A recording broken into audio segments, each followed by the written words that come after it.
All right, here we are with my second editing video. Today I'm going to be editing my spring mini sessions in Lightroom. So I've already culled all my photos. I overshot, of course, these sessions, and I culled them down to, I had 3 minis, so there's 282 photos here. I'm gonna do an edit on one of the sessions, so it's about 100 photos, and kind of show you what I do. So I've already gone ahead and applied my preset, and basically I'm just gonna go through each one and tweak as needed. So these ones are already looking pretty good. So the main things that I'm gonna be tweaking are the white balance. I'm gonna do some brush work, exposure, shadows, that kind of thing. So we're just gonna bring up those shadows. So believe it or not, it was pouring rain for these mini sessions. Actually, you can see on their clothes the raindrops. But it was one of those days where like the weather forecast was not looking good at all. So I was checking the hourly forecast every hour, and it kept saying rain. So, but as I'm looking outside, it's like not raining. So I kind of had this feeling that if I were to reschedule, what would happen is it wouldn't rain and I would regret my decision. But if I didn't reschedule, it was gonna rain. And what do you know, it rained, but it was totally fine because all 3 of my families were cool with it, and I just reassured them that the photos would still turn out great. And honestly, nobody's gonna be able to tell it's raining. So it was raining hard too. Like my camera was drenched between shots. They were like standing underneath an umbrella. So definitely not ideal, but we made it through.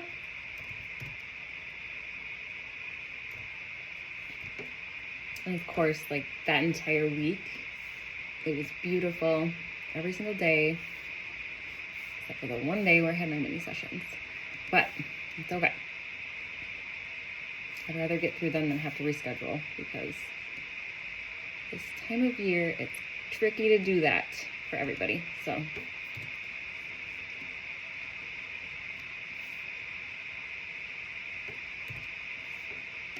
I'm debating on whether or not I'm going to have to go through and edit the raindrops, probably on this guy's shirt because it's a little bit more obvious, but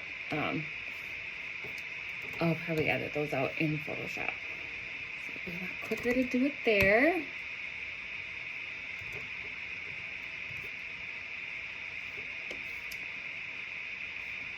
So this particular location is very popular for photographers in the spring because of all the blooms.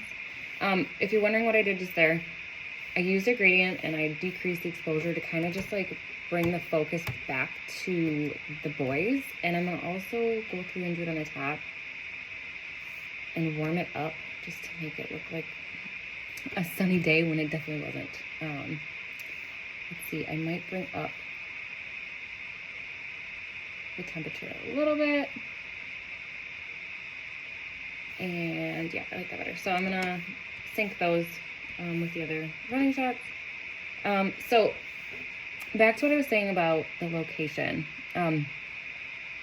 It's beautiful. A lot of spring blooms.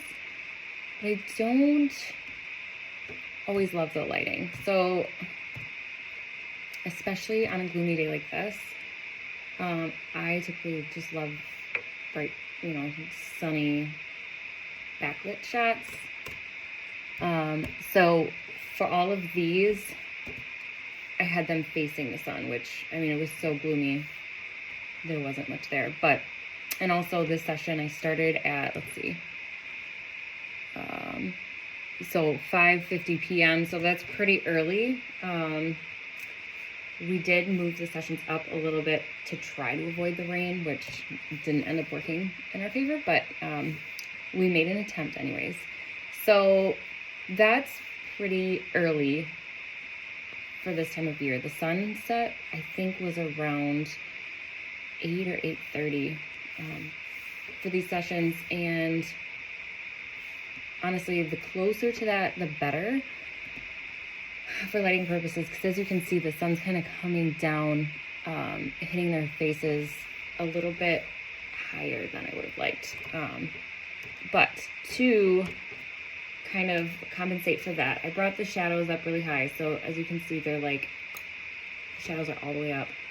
I'm gonna go in and do some brush work on their face to bring it up a little bit more. Oh my gosh, how cute are they?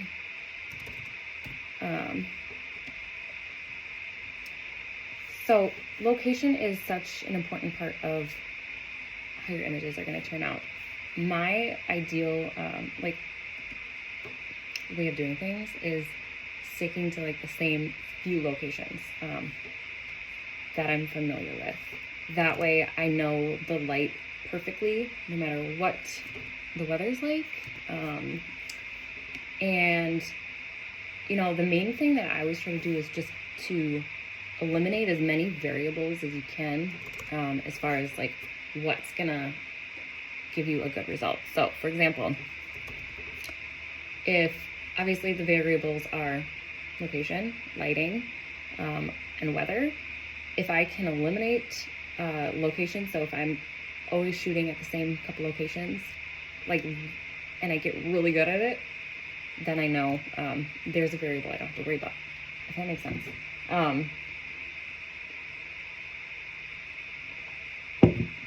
Time of day, you know, that's another huge one. So if I'm only shooting at sunset, there's another variable.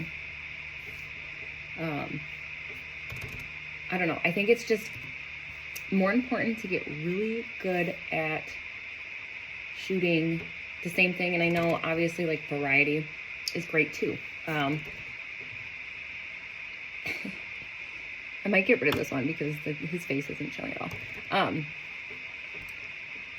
Are his eyes closed? Yes, they are. Okay, so I'm gonna delete that one too.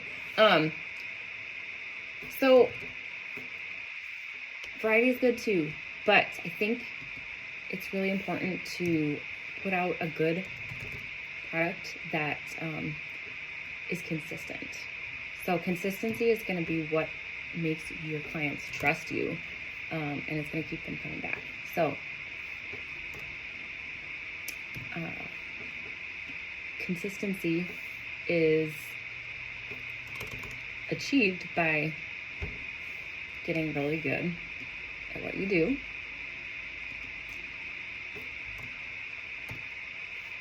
and that's just my thought on that. Obviously, you know, a lot of photographers do really well in all kinds of different locations, and that's definitely amazing. I think part of it is just knowing your lighting really good, knowing what's going to look great and what's not going to work, no matter where you are. But like I said, I've got my favorite spots. And another thing about that that's great is like clients don't typically love to have to make decisions. You know, they're going to rely on you, the expert, to kind of determine what's going to be best. So if you're requiring them to choose the location, which is definitely something I did in the beginning of my career because I thought that the clients would want to choose that, it turns out 9 times out of 10 they don't. So if you choose for them, that takes out one more stressful decision they have to make. So you need to kind of take initiative, be the expert. You know, another thing too is like for these sessions, I knew that even if it rained, it was still gonna be okay. Like, not ideal, but my clients were probably a little bit stressed out about the situation. I knew especially this family with 4 kids.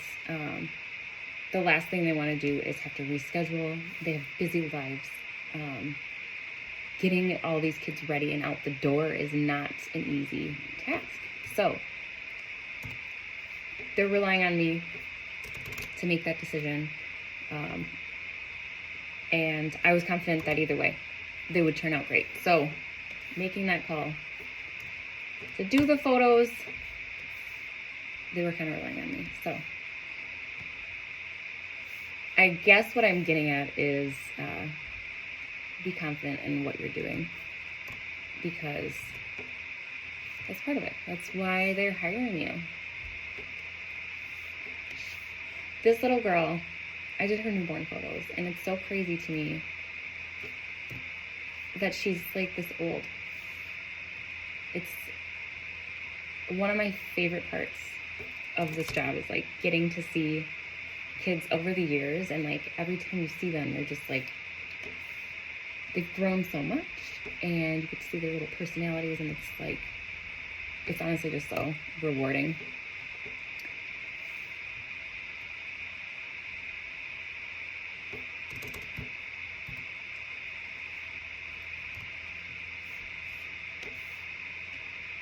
So yeah, she's 4 now. It's just crazy to me. Another funny thing about this family is mom was my math teacher in 8th grade. And it's just so crazy to think, like, I've done her family pictures and stuff. Like, I don't know, it's just wild.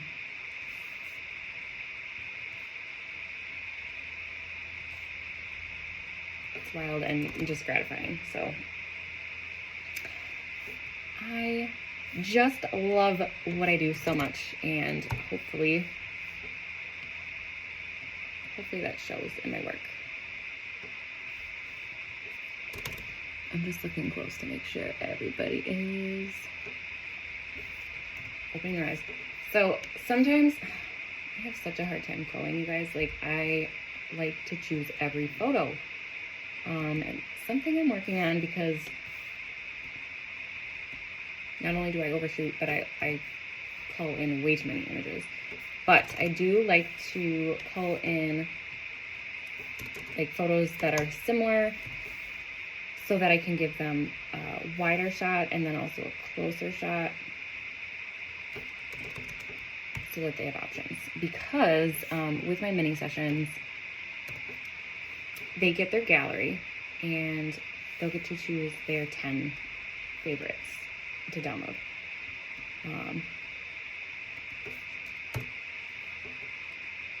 So they choose their 10, that's included, and then they can upgrade and choose individual photos or their entire gallery for a discounted price. So I kind of figured the more options they have, the better, to an extent. I don't want to give them like so many it's overwhelming, but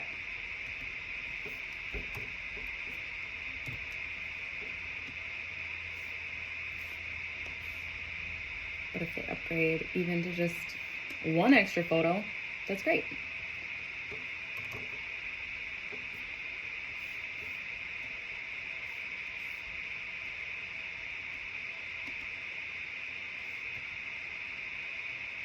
So for these smiling, looking at the camera shots, I always make sure to get one landscape, one portrait, because you want to make sure that you get them that variety as far as when they go to print them, so that they have the option for both.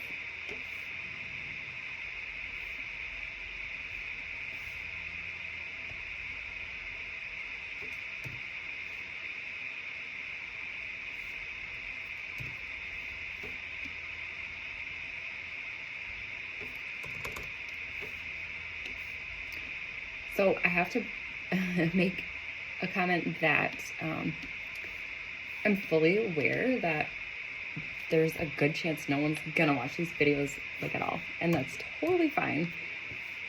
what I am learning is that recording myself doing this, it makes me, it keeps me on task. So I have a really hard time staying focused on just editing a session straight through, especially this time of year. It's June 1st. It's beautiful outside. I have so many things that I want to work on outside, and you know, that's another kind of like disadvantage of working from home. It's like you see all the things that need to be done around you. It's just kind of like a constant reminder of what needs to be accomplished. But I realized if I'm editing and recording myself, I can't get distracted because, you know, someone might watch. So someone might not watch. I also figured if just one person can get anything out of these videos, then that's great. Win-win. I know when I first started my photography journey, I loved watching videos like this. So I'm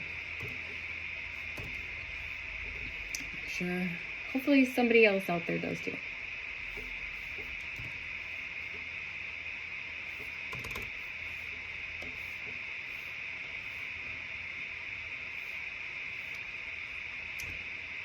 And as I mentioned on my other video, I'm just kind of starting to use the walking tablet. So I'm not super great at it. We're getting there. I am learning to like really love it, especially in Photoshop. I'll do a Photoshop video. I actually have a newborn session that I'm needing to edit in Photoshop that I can do a video on next. It's so great, especially if you do a lot of brush work.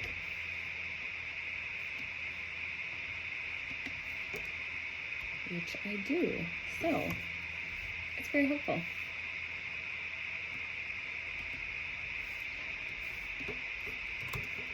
So I've been doing photography full-time for 11 years now, which is like so crazy to think. I started when I was like fresh out of college, pretty much. So I started doing it part-time, and I had a part-time job working as, they call it a line therapist for kids with autism. Loved that job so much. But then I got pregnant with my son, and towards the end of my pregnancy realized I can't do this job anymore. Just for, I don't know, I just couldn't do it physically. So I was taking on random sessions here and there, mostly just people I knew, friends, family, for so cheap. Looking back, it's like, it was not enough, but I was learning, so it was fine. And then kind of how it worked, and I feel like this is how it works for a lot of photographers, is like those families would refer me to other families, and they would refer me to their friends and family, and then it just kind of kept going. You know, it was like crazy when I started booking sessions with people I didn't know, you know, because it had been for a while just, you know, only people I went to school with, or things like that. So word of mouth is really how it kind of all started, and honestly that's sort of how it is still, which I think is great. I think there's something to be said about that. Like, I don't know, I just always try to put all of myself into each one of these sessions and give them a great experience, make sure they have fun, make sure they're just enjoying their time. And I think that's, no matter how the photos turn out, they're gonna look back on the session and have good memories. And I think that's so important. So giving them a good experience is, like, honestly my main goal. Obviously I want them to have great photos in the end, but the experience is literally going to make them love the photos even more. So anyways, back to my story about my photography journey. So at the time I was, so I would have been 22, maybe 23. And I just started taking on jobs, and it just continued until here we are today. And as far as like my education goes, I did go to school initially for graphic design, and when I was in school I took a film photography class. And I had always loved photography. I got a camera when I was like, I want to say it was 9, and I remember taking pictures of flowers, or it was just like random stuff, and like taking the picture and looking at it and being like, whoa, like I took that. That's really cool. I love this. And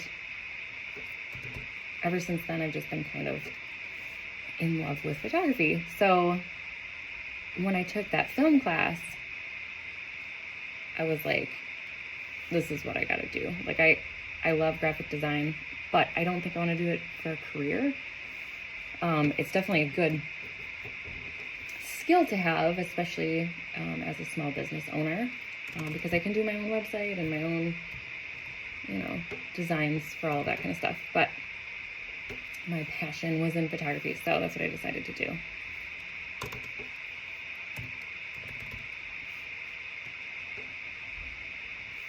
But it's kind of crazy looking back now, because I was pregnant with my son. My husband was working full time, and we were kind of relying on just his one income. And I mean, it wasn't like a crazy super high paying job, but looking back now I'm like, oh my gosh, I don't think I'd like have the nerve to do that, to just quit my job and be like, I'm just gonna start a photography business, and hope it works out. So it did take a little while, but honestly I'm so happy I made that decision, because it's like the best job in the whole world. I just love it so much.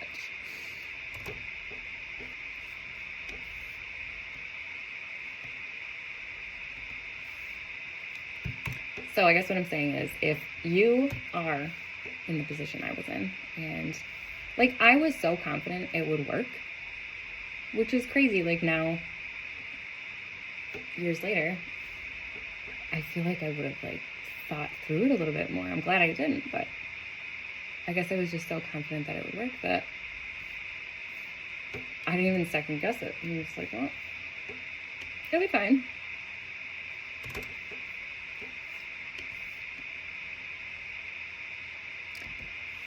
Honestly though, life's too short to work jobs you don't like. So, we kind of like lived very minimally for those first several years. And I guess that helped.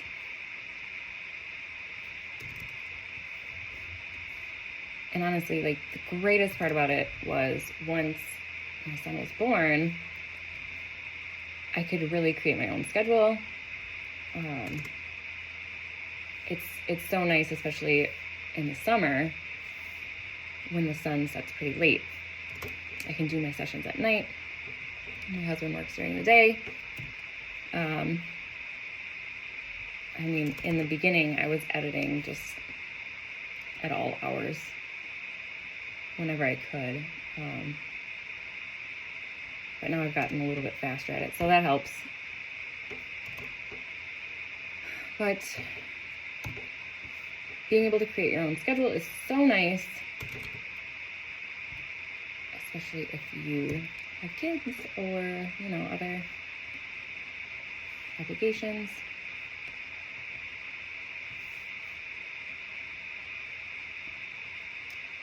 So now we have 3 kids and life is crazy. But I feel very fortunate to be able to work when I can, edit while they're at school. I've never had to bring my kids to daycare, which is honestly not the best thing in the world because they're all 3 so shy. They were not socialized like a lot of kids, but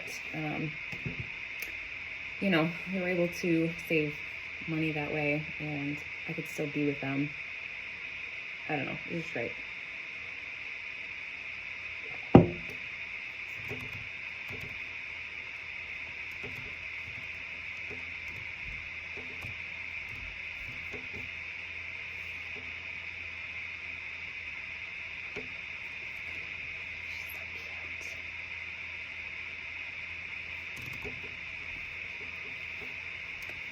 Let's see, I might throw in the black and white. I don't think I've done too many of those.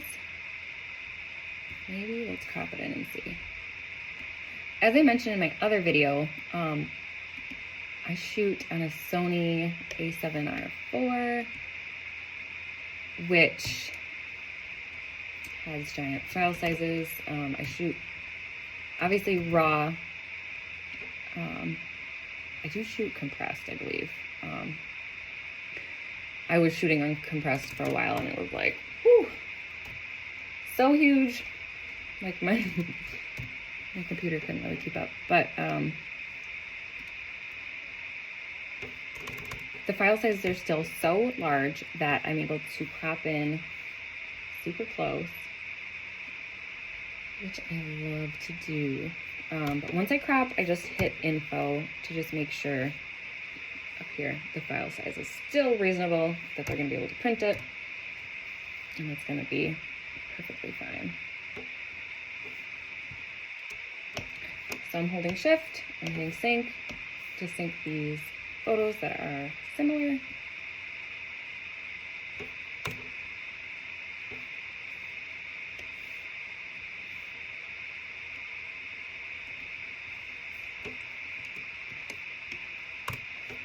I don't know why I did that. I already synced those.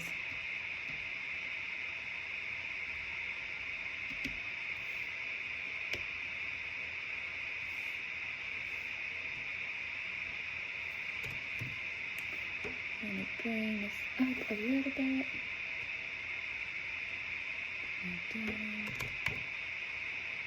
Alright, mom and dad shot. You always gotta get those.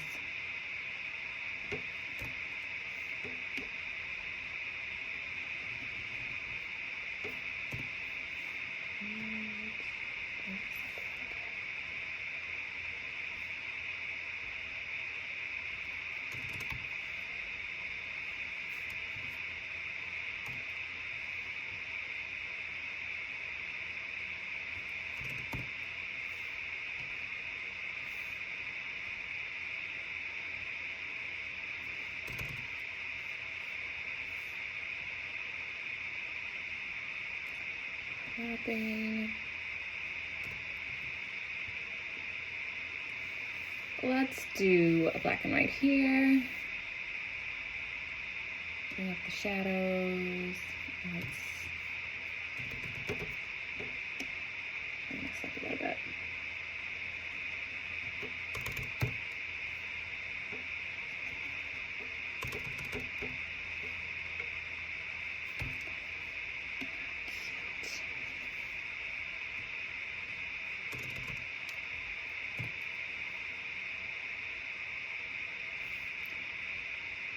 So had the sun been out, I would have faced them the opposite direction. I would have walked around the other side of this tree and I would have backlit them.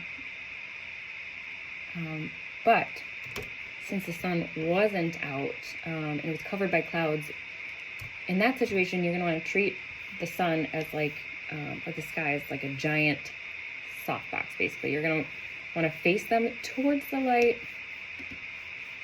Since it's being filtered by the clouds, it's not gonna be harsh. And that's gonna give you the best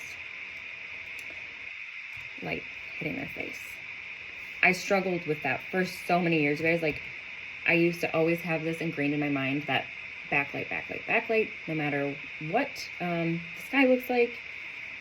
And slowly learned that's not ideal. So if you have a cloudy day, face them towards the sun. That also goes for if the sun has already set. Then you're in that kind of blue light stage. You're gonna wanna face them towards the direction of the sun.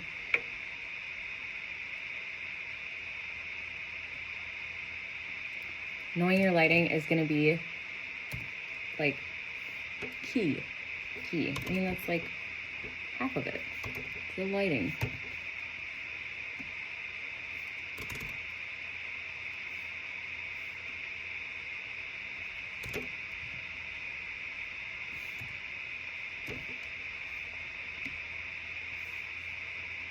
So last summer,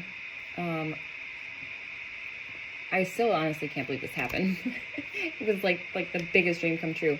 But Rachel Van Elven, I'm sure you know her, newborn photographer, world renowned, came to our studio and did a workshop here in Sun Prairie, Wisconsin, middle of, nowhere basically. And I learned so much from her about lighting. Honestly, no matter how long you've been in the business, there's always more to learn. I think it's super important to always be learning, always taking workshops, just doing what you can to keep your knowledge on everything fresh. So she offers an online class too called The Collective that I'm part of, and if you're not, you should join. It's a monthly subscription. She always releases videos about all kinds of things that are very great and full of lots of amazing information. So one of the things that I learned from her at this workshop, so we did, the first day was an outdoor family session, and then the second day was a newborn workshop in our studio. So what I learned from the outdoor one was about lighting and positioning your subjects. So obviously for a cloudy day, you're going to want to face them towards the sun.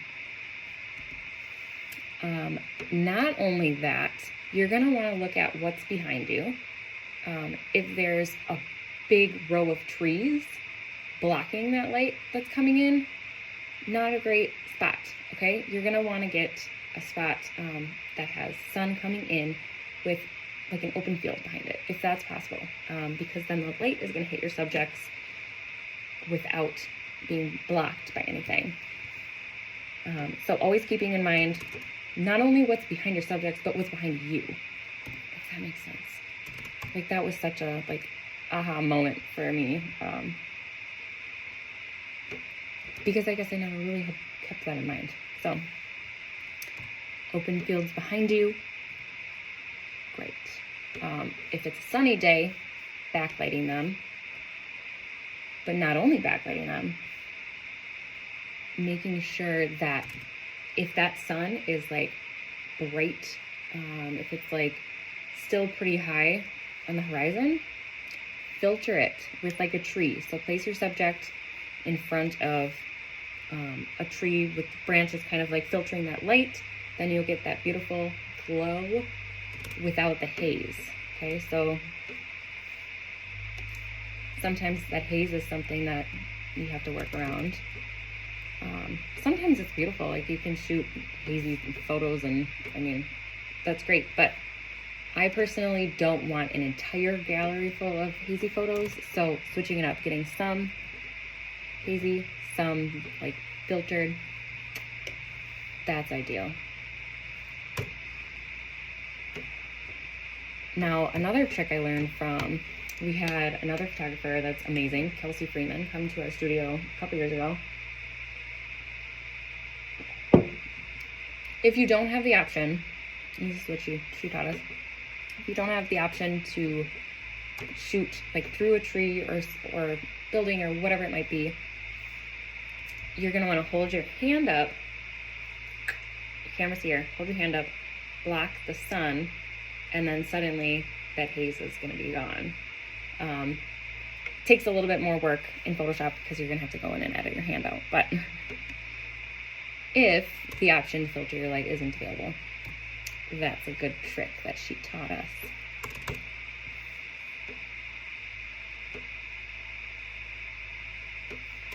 But yeah, join the collective. Shout out to Rachel. She'll probably never watch this, but if she does, I love you. You're amazing.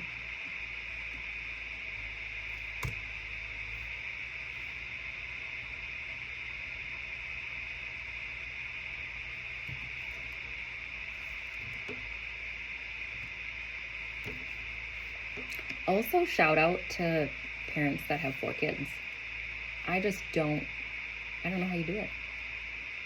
I really don't. These kids were all so well behaved too. I'm like, I literally asked the mom, how do you do this? Like, I was actually just in awe.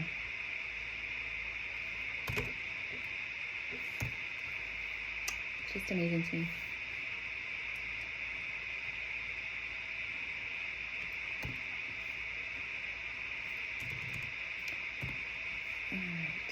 We are almost done. That didn't take long at all. How sweet.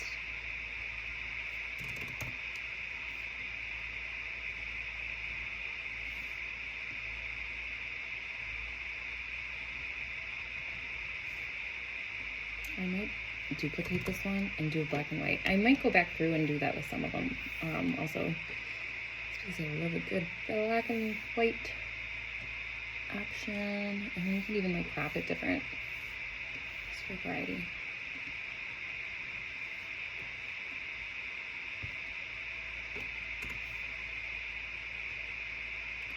Bring the shadows up, bring the highlights down, bump it up. I might go in.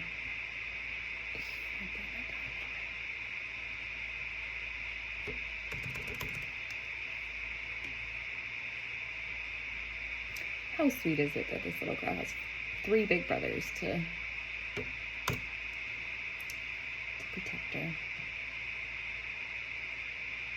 Let's see, which ones do I want to go back and I'm gonna bring these ones up a little bit. A lot of times I like to like edit a session and then walk away for a little bit and come back with a fresh set of eyes and make adjustments if I need to, because once you get editing for a while, your eyes kind of start to like play tricks on you.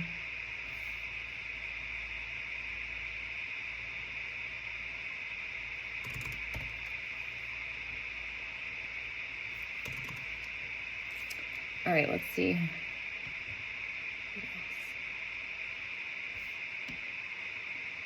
All right, I think I want to make this one black and white too. I might be going overboard, but oh well.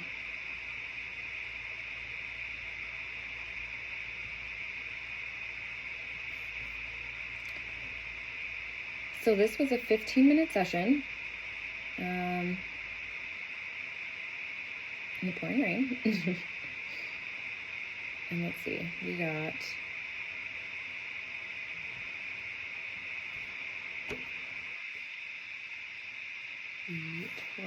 we got 101 photos, so I don't know, not bad for a mini session. I'm gonna go ahead and export these and upload them to Shootproof, send them to the family, and then they can go ahead and choose their favorites. And that's about it. So I hope you enjoyed this video, and we'll see you maybe next time. Bye.